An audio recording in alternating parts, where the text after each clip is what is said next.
Well, hey everyone, welcome to this update session, this monthly, quarterly update session on latest features and updates for Articulate 360. So that includes Rise, Storyline, AI Assistant, and Reach 360. So a lot's happened over the last 2-3 months. So these features are always trickling out, and it's not always easy to really keep up on whatever updates we're doing. So we try to do these sessions about once a quarter just to give you an idea of what's happened, what's out there. It's not really in-depth tutorials. Mostly what we're looking at is just introducing you to the feature, showing you a couple things about it, where to find it. Sometimes they're right there under your eyes. You're working right around them and you didn't even know something had changed, right? And that's what this session's all about. So let's go ahead and get started. We'll start with Storyline, then we'll go to Rise, and then we'll go to AI Assistant's kind of part of that, and then we'll jump into Reach 360. So let's go ahead and get started. All right, so we'll start with Storyline. Now, this first one, probably one of my favorites. Well, a lot of these are favorites. And they're favorites because they may not even be the biggest feature you think of the world, but they're time savers. They're production efficiencies that just make working so much easier. And so what this first one is we can now drag and drop media, videos specifically, right into Storyline. So I don't have a lot of space right here, but this is, to me, this is huge. I could just grab a video in my production folder, whatever I'm working on, and just drag it over and drop. And look at that, I've got the video. This makes inserting videos so much quicker. Now, if you didn't know that existed, that's fantastic. That's cool. That's a new way to work. I love working this way. My other preferred way of working, if I have a lot of videos, would be to really just start with media library. So if I know that I already have my videos prepared and ready to be brought in, I would simply just open up media library, and then in the top right corner up here, I'd say import video from file,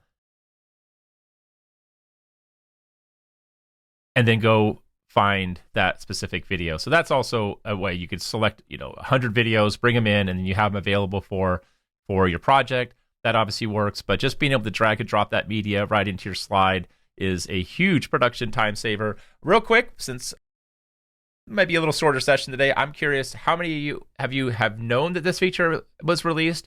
How many of you are using it? And maybe how many didn't even know this was here and think this would be super helpful for them? So I'll just keep an eye on that chat while it's going. But again, I think this is just a huge time saver to be able to drag and drop videos directly into Storyline.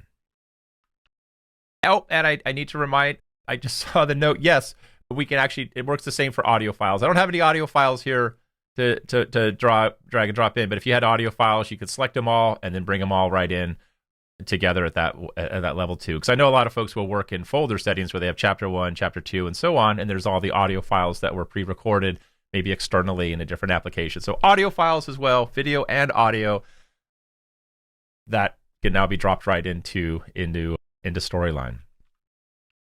Okay, so while that's coming in, appreciate seeing that. Some folks hadn't seen that feature, so that's why we do these sessions, but it seems like there's always something coming, and that's another reason why we just have to keep checking in to see what's new. Next up, we're going to look at some options we have for quizzes and feedback. So we now have audio options. Let me come down here to a quiz, and I'm just going to jump into slide view and then form view. Now, this has been around for a while. I think a lot of folks maybe work a couple different ways, but let me just come in here for the feedback. If I click the More tab, so this is it's a simple quiz, multiple select, and then we have two different types of feedback for correct and incorrect. If I open up one of these windows here for More, we can now view the correct feedback. So this gives you a little bit more room to write if you're just working in that field below. But you also have the option for audio feedback. Now, you can add audio narration here. Now, you can add audio recording here to record audio. That's been around forever. And if you have the little speaker icon right here and you click this, you can choose audio from file and media library. That's been around for a while. But look at this. We now have text-to-speech options. So if you want to add text-to-speech using the classic text-to-speech or AI audio, AI text-to-speech, AI voices, or sound effects. But you just give a positive sound, a negative sound effect. You can generate that directly here within this feedback window. So just another way that you have some more options for ways to add audio. I think, again, like a lot of ways, there's so many different ways to work in Storyline. If you don't work at this level and you're not working here in the feedback window, right, you could always come up here to the slide view and then choose any of your correct or incorrect And then from here, you could add, under the Insert tab, all of your different AI audio options, as well as your bringing in, say, an audio from file and so on. Again, just different ways to work. You don't have to work in one of these preferred methods. But for a lot of folks who have been working with Articulate apps for a long time, maybe Studio and Quizmaker, this was the most efficient way to bring in audio. So you're used to working here by recording your audio or importing audio directly here from the window, which in some ways I like this view because you have this consolidated view of not just your feedback. You can do your formatting up here, you can add the audio, and you can also choose, where the next slide goes after they get that answer correct. This is all available in the slide layers as well for the feedback. So that's just two different types, two different ways to work, two different areas to work. Kind of depends on your workflow. But for those of you who work in this window, you have the audio and text-to-speech now available directly right here. Okay, so we'll keep on. Oh yeah, curious while we're here. So anyone work this way? Anyone work from the feedback window for most of their feedback, audio feedback, branching, whichever way, wherever the slide's going to go next? Let me know if that's a super helpful tip for you, or if you prefer to work on the slide layer. Again, either method's going to work the same. So we'll keep going here on our audio options, audio updates in Storyline. So we now offer support for multiple voice models. Now, what does that even mean? Well, let's talk about what that means. So this is from AI Audio, AI Assistance Audio. We're going to go up to the Home tab, and then we have Insert Audio, and we have the text-to-speech option. Now, this should all look the same, right? You should be familiar with this. You can add, do I have any slide notes in here? Oh, I don't have any slide notes. Let me just copy this real quick. I'm just going to copy the notes for the audio. And then we have our voices. You can choose your voices here, whichever you like.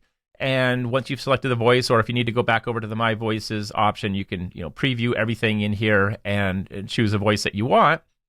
A lot of you folks just start right here and then generate the speech. And there's nothing wrong with that. In fact, I think when you're just getting started with AI Assistant, AI Audio, I think it's best just to work with the defaults and get a feel for those, and then start to look at the advanced settings. What's the advanced settings? Well, this is where you can control how close the prompt is for your audio, how close it follows the original voice actor, the voice model, or you can add more stability, less stability. You can have some more variance or exaggeration in the audio. So these are absolutely worth playing with. But under model, by default, your multilingual V2 model, the one that's selected by default, it's the most lifelike, it's the richest, it's the highest quality option. However, right below it, you have a turbo model. So you can see right here, I don't have my little magnifier. Where's my magnifier? Let's see if I can get my magnifier. I think my magnifier officially broke in these latest updates. It'll work. It's probably going to shut down. But you have 29 languages in the multilingual, which is the higher quality, but you also have an extra 4 languages for turbo. So there's already a benefit to using the turbo. And someone's asking, what are those different languages? So off the top of my head, I think it's Hungarian, Vietnamese, and Norwegian. I think that's what it is. If I got that wrong, please correct me. But those are the differences: Hungarian, Vietnamese, and Norwegian languages. So you get 3 more languages right there. And the big question now is, if the languages aren't the issue, like you don't need those additional 3 languages, you're not working with those, which one do I even use? Which one should you use? Well, we default to multilingual, which is the most lifelike, the highest quality. However, I know a lot of you, because I used to work like this as well when I built a lot of courses, is you'd use audio placeholder, text-to-speech audio placeholder for placeholder audio. Maybe you're going to come back and then resync it with a professional voice narrator, or you're just trying to generate a lot of content quickly, and you need to work as fast and as efficiently as possible. The turbo is like 300 times faster. I think it's like 300% fast, 300% faster, 3 times faster than the multilingual. So that's a big difference in generating. I don't know. We'll try to generate it here and see what it looks like here. Let's see, 1,000, 1,000. Okay, that's super fast. But this should just, oh wait, I just did it in turbo, didn't I? Let me try it again. Most lifelike, 1, 2,000, 2, 1,000, 3, 1,000. Okay, 3 seconds, and then this one probably should be in about 1 second, right? 1,000, yeah. So 3 times faster. That's not a lot of text, but if you're doing this over, 50 or so slides, that does make a difference, and most likely you'd have a little bit more content. So the Turbo, still high quality. You still have access to all of the stability, similarity, and style exaggeration features. It's just going to be 3 times faster, and you get the additional languages for that support right now. So that's a big deal. Again, if you haven't looked under here, and sometimes folks don't even, they just assume the model right there, but you can also use that one. Quick question then, while I'm moving on to the next one, how many of you use the Turbo, and what are you using the Turbo for? If you are using that, is the languages the primary reason? Is it the speed of generation? Just curious which one you're all using the most if you are using that. Okay, so moving on, I'll stay right here because we have another related update, and that is we can now mark. We all can mark our favorite text-to-speech voices. So this is a big deal because we have 52 voices currently under the voices. My voices, you have 52 in here. A lot of different range, a lot of different styles, and you're likely to find some that you like to work with more than others. So I have highlighted 2 favorites right here, but you see the little heart icon right there. You just select it, and that's going to add to your favorites.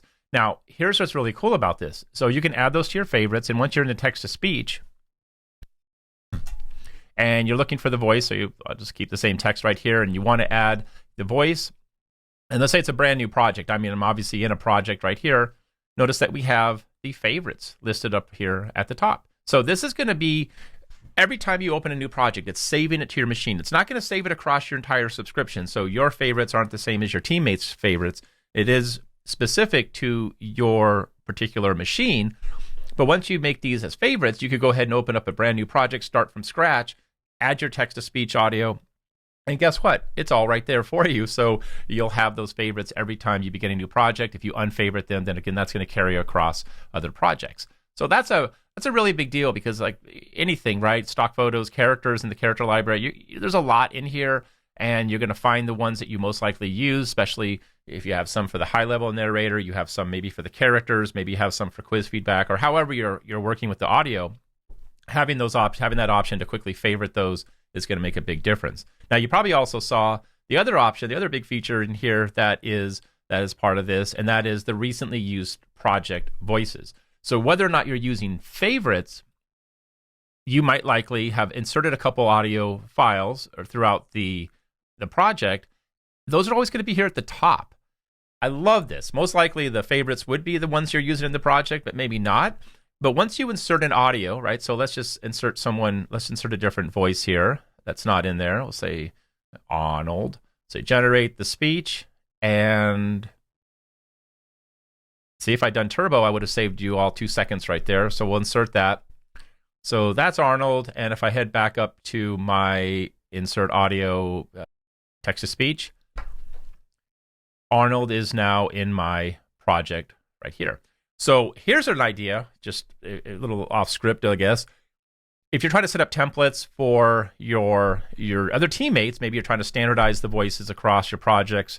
You can make a style guide, you can make a rules, you can make a list, but you could make a simple template that you share as team library template with these voices inserted already, like a blank slide and 4 voices, so that when the project begins, right, then these voices are already available, and then folks could quickly identify what they're using. So that's another way that you could use the project video. I know a lot of you use this templates to set up the colors and the fonts and maybe some specific layouts or branding info or some copyright info. Add 4 voices to a blank slide and just say this is a resource slide, delete this before publishing, or hide this slide from publishing. But then the voices are right there, and those favorites are already available for you. So again, just 2 ways to work faster, right, and more efficiently with AI audio in Storyline. All right, we'll keep here with AI. This is a really simple one, and it is going to make a big difference, I think, more so in Storyline. It's not quite yet available in Rise, but it is available in Storyline, and that is the ability to resize the AI writing. So let me show you what I mean. It doesn't matter if you already have text in here or not. Oh, wait a minute. I think I just froze up. Oh, boy. Hopefully you all still hear me. It looks like my machine just froze. Everything seems to have stopped moving. Maybe that's working. Okay, there we go. So I'm just going to pull up the AI writer, and with this window, Now in Storyline, you're usually working at a slide view. You have a little less space, but you can now just grab that corner and resize that. That's going to make it a lot easier when you're working with longer text, especially if you're using it maybe to generate or create a scenario or an activity or maybe even an outline for part of your course. You just have that much more space right there. Let's say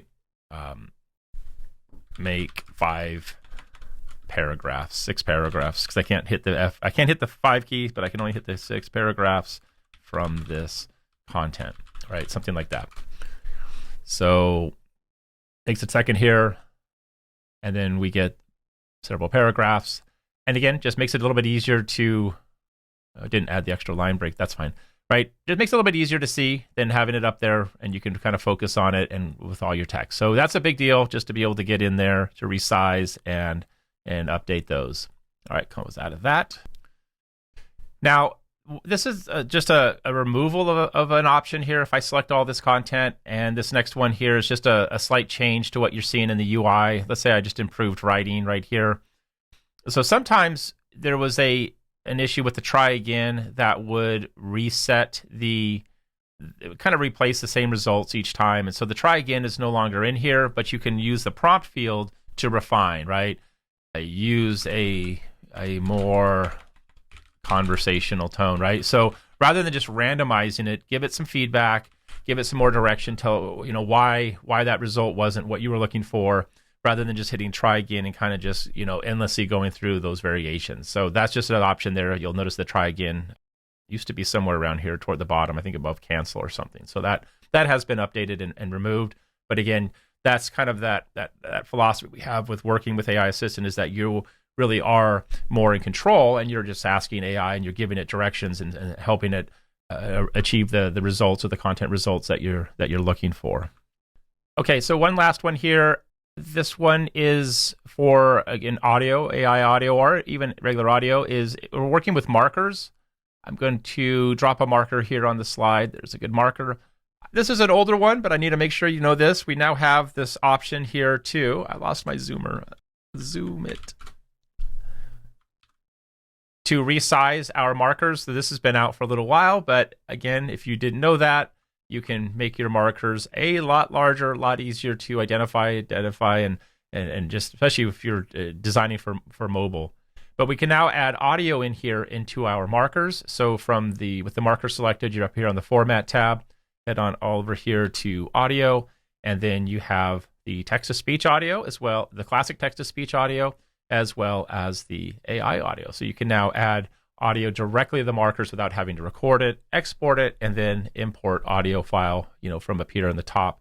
These have obviously been around for a little while, but you can now bring in audio directly without having to leave Storyline by re-importing your AI-generated audio. All right, one more audio related, and then we'll move into Rise. And that is, you might notice down here that this audio icon looks a little bit different. So let me do this. I'm going to insert a audio from my media library, and we can compare and contrast. So media library is showing me that all of these have captions, except for this one. I'm going to insert one audio without captions. So we now have 2 different icons right here to indicate. I got to put my zoom up again. Sorry about that. Zoom. It only gives me one, and then it crashes. It's just an older app. But notice how we have 2 different icons here for audio, and that is to indicate whether or not the audio has closed captions. Just another big accessibility update to quickly help you identify which audio clips have sound, which have captions. You may not need that if you're just using it for button sound effects and things like that, but if you do have audio, any type of audio narration, and you're on the slide level at this point, you can quickly identify which audio has captions and which one doesn't. So this is the original traditional icon that we have, and then you have the updated version, which indicates that there's captions. So if I were to add captions for this, so under options, add captions, and I think it just says overview, so we'll see what it says. It'll be a quick caption. I'll just say, welcome to the course or something, to the course. Save and close, that adds the caption, and that is now going to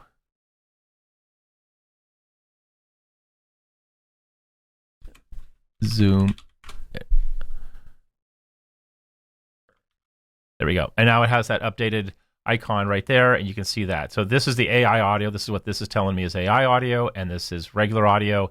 And then it has the caption right there with the CC labels for the type of audio. So another accessibility improvement there. And of course, you can always use Media Library to quickly scan all your audio files and see which ones have captions there as well. But when you're working at the slide level, it's just a good reminder to nudge you at that time. Go ahead and add the audio captions.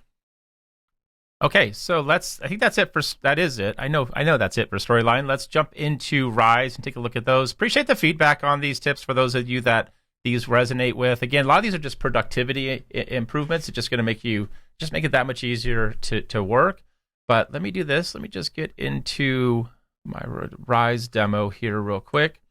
So here we are. So the first off is the scenario blocks have become more accessible. Let me pull this open and show you what I mean right here. Wait, I think I just pushed the video. There's a scenario in here somewhere. There we go. So what we added was a scene description field for the title and the ending of the scenario. So let me show you what that looks like here. So if I open up the content, so these are now going to be read by screen readers so that you can give descriptive text to describe what's happening, describe the character. Well, who is the character? Facilitator, a customer, something like that. You can describe the environment they're at. They're at a customer checkout line or something. And you can even give feedback to set the scene for the different pose changes, right? So you can see right down here, here's the initial description. You can give specific feedback for how the character reacts for positive or feedback, right? So it could be, here he is asking, I'm just facilitator's wearing a navy polo, khaki pants, standing confidently, gesturing as he asks the question. And then you can go through and generate the feedback for the scene right there for the description. So that's what the screen readers are going to announce when the learner's navigating them, and it just provides that much more detail from an accessibility perspective for the learners who are using and relying on the screen readers. So don't neglect this if you're using the scenario. I know it's one of the most used block types that we have for the interactive blocks. But now you can fully describe everything that's happening there on the slide, on the scene for those. I'll hit close, and then what do we also have? We also have accessible knowledge checks. So let me do this real quick. I'll pull this open, and we will add a knowledge check, and let's do the matching. So here I can just work with the default right here. But here's a neat thing. Question title here. Right, so you have text choices. You can preview this, and you'll see, I probably need to scroll down. But it's now fully navigable with the keyboard. So I pushed the wrong button there, sorry. Moving too fast, I'm sorry about that. Right, so we have the choices which you would drag and drop, but now we can just come in here. I'm gonna have to drag down here, there we go. So I had to tab all the way down. Started me back at the top. And with using nothing but the keyboard, I can make my selection. Is that the first choice, the second choice, or the third? I'm going to say it's the first choice because I can see that it lines up. You press enter and come on down to the next choice, second match, and so on. And I'm using this all through my keyboard. Nothing else you have to do. You don't have to specify anything. It's just built into the application, so it's going to now be fully accessible for those who are relying on the keyboard. So two big updates from an accessibility perspective in Rise. Okay, I have one more, and I think that'll be it for the session today, and that is we have a new update in Reach that adds additional interface languages, so you can further personalize the Learn tab, the Learn page for your learners. So I have to switch over to a different window here. Okay, so the way we can access this is under the profile page. So I'm just working here in my team account, but I'd come here to profile, and I'd come down here, and I have my preferred language is English, but we can now change that language to a different language to further personalize the Learn tab. So it's only going to affect the Learn tab. It's not going to affect the Manage and Analyze if you have admin or manager rights. But let's just say we want to do Spanish, and I'll say Save Changes. And you can see the tabs have been updated. I come in here to my Learn tab, and now I have everything translated here within Spanish. Again, just another update that makes it that much easier, more personalized for your learners within Reach. And again, you find that all within your profile, and then you set the specific language that you're looking to use. All right, well, that is it. There you go. There are the most recent updates for Articulate 360 over the past couple months. This is the first one we've done of the year, so you can look forward to at least 3 more of these sessions and dozens of updates in your favorite Articulate 360 apps. See you next time.